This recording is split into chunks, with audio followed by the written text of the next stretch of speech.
A mother claims her baby was snatched in broad daylight. A father says he doesn't know what happened. And in response, police launch a full-scale manhunt, helicopters, roadblocks, Amber Alerts. The community holds its breath. But what if the story they told was a lie? Because within days, the case unravels. There's no kidnapper, no parking lot struggle, no surveillance footage showing a baby at all. Instead, what investigators find is something far more disturbing than abduction. A child, possibly beaten to death, hidden, discarded, and the very people pleading for help may be the ones who silenced him. This is the case of Emmanuel Haro, just 7 months old. And while the public mourns, the courts offer his accused killers a way out. Freedom, for a price, $1 million. This is not just the story of a murdered child.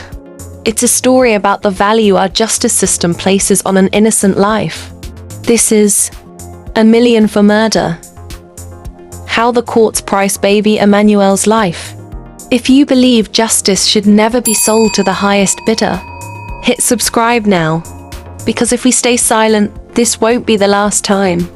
And if you're not ready to subscribe, head to the comments and tell us why a baby's life is worth less than bail. Before the headlines, before the arrests, before the staged kidnapping and courtroom outrage, there was just Emmanuel, a baby, just 7 months old. No criminal record, no voice to defend himself, just the soft weight of his existence. Fragile, defenseless, and completely dependent on the people who should have loved him most. Born into a home already watched by Child Protective Services. Emmanuel had no public record, no birthday parties, no baby milestones shared online. Neighbors barely remember seeing him. Some didn't even know a baby lived there. His short life was lived mostly in the shadows, behind closed doors. But even in the dark, signs of danger were there. His father, Jake Haro, was already a convicted child abuser from a prior case involving his own daughter, a little girl who now lives with permanent, life-altering injuries. Despite that, he was given probation, not prison, and that sentence would come back to haunt the system that allowed it. Emmanuel never had the chance to grow up, never said his first word, never took his first step.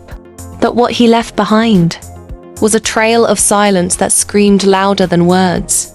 August 14th, 2025. Rebecca Haro picks up the phone and dials 911. Her voice is panicked.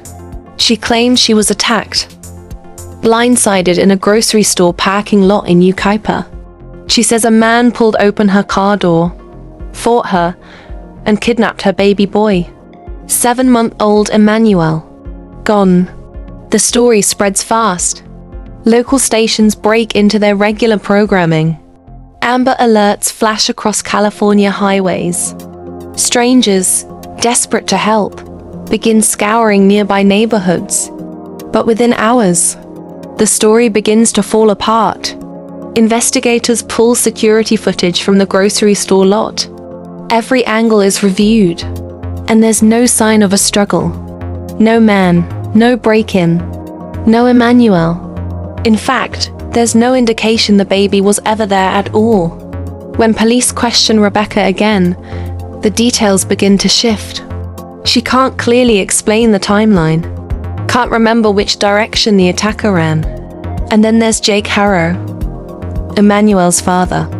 He sits in the interview room, calm, collected. Detectives note how detached he seems for a man whose son has just vanished. No anger, no panic, no urgency. It's the first real crack in a story that's about to shatter completely. To understand how this case became a tragedy, you have to look at the people closest to Emmanuel, the ones he relied on, the ones who investigators believe betrayed him. Jake Haro, Emmanuel's father. In 2018, Jake was convicted of felony child abuse. His victim? His own daughter from a previous relationship. The injuries were catastrophic. That little girl is now permanently disabled, bedridden for life. And yet, the court sentenced Jake to probation. No jail time, no protection for future children. The district attorney would later call it, quote, an outrageous error in judgment. An error that may have cost another child his life. Then there's Rebecca Haro, Emmanuel's mother. She has no criminal record. But what she does have is a history with Child Protective Services. Multiple reports. Ongoing concerns. Was she blind to the abuse? Was she manipulated? Or was she complicit? In interviews, she cried. But investigators noticed something else.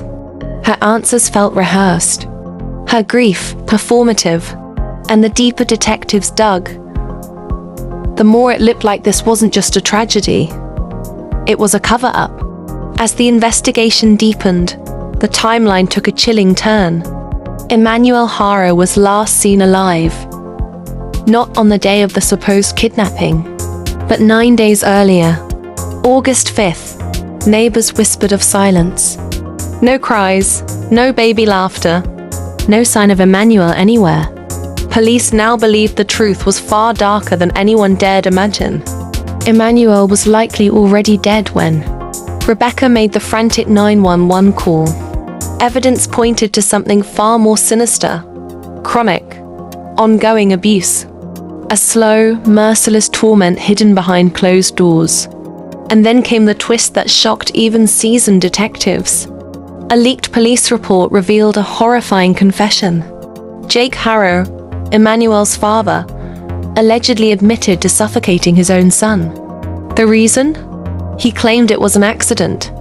The body, dumped like refuse, in a trash can. A baby, thrown away like garbage. And the people accused of this, the courts say they can walk free. For the right price, $1 million. Bail money, justice on sale. Both Jake and Rebecca Haro now face serious charges, murder, and filing a false police report. Yet despite the gravity of the accusations, the court set bail at $1 million each. A staggering sum, but a price many believe is far too low for the loss of a child's life. The decision ignited outrage. Families of victims, child advocacy groups, and the public demanded answers. How can bail even be an option when a baby is dead? They asked. The district attorney spoke publicly, condemning the court's leniency, especially given Jake's prior history. The justice system failed Emmanuel, the DA said, and it failed every child who could be next. Meanwhile, Emmanuel's remains remain missing, a haunting void that only deepens the pain and mystery surrounding this case. The courts had given the accused a chance at freedom, but at what cost? As news of the Haro case spread, so did public outrage. On social media, hashtags like #Justice for Emmanuel and #NotForSale trended nationwide. A petition to deny bail gathered over 500,000 signatures in just days. Candlelight vigils lit up neighborhoods across Southern California, as strangers, advocates, and grieving families came together in shared sorrow. The community is haunted by one question, echoing through the streets and hearts of many. Where is Emmanuel now? In the face of grief and injustice, people refuse to stay silent. They demand answers. They demand accountability. Because some stories aren't just news. They're a call to action. If your heart aches reading this, if you believe little Emmanuel deserves justice, don't just watch from the sidelines. Subscribe. Join the community demanding answers. And if you won't, at least tell us why in the comments, because we honestly want to understand. As this case unfolds, so do the haunting questions that refuse to fade. Where are Emmanuel's remains? Was his death premeditated, or a tragic accident covered up after the fact? How could the courts allow Jake Haro near another child after his 2018 conviction? What did Rebecca truly know? And when did she know it? Were there others who helped hide the truth? Sometimes the truth isn't hidden. It's ignored, swept away beneath layers of paperwork, courtroom decisions, and empty promises, until it's too late.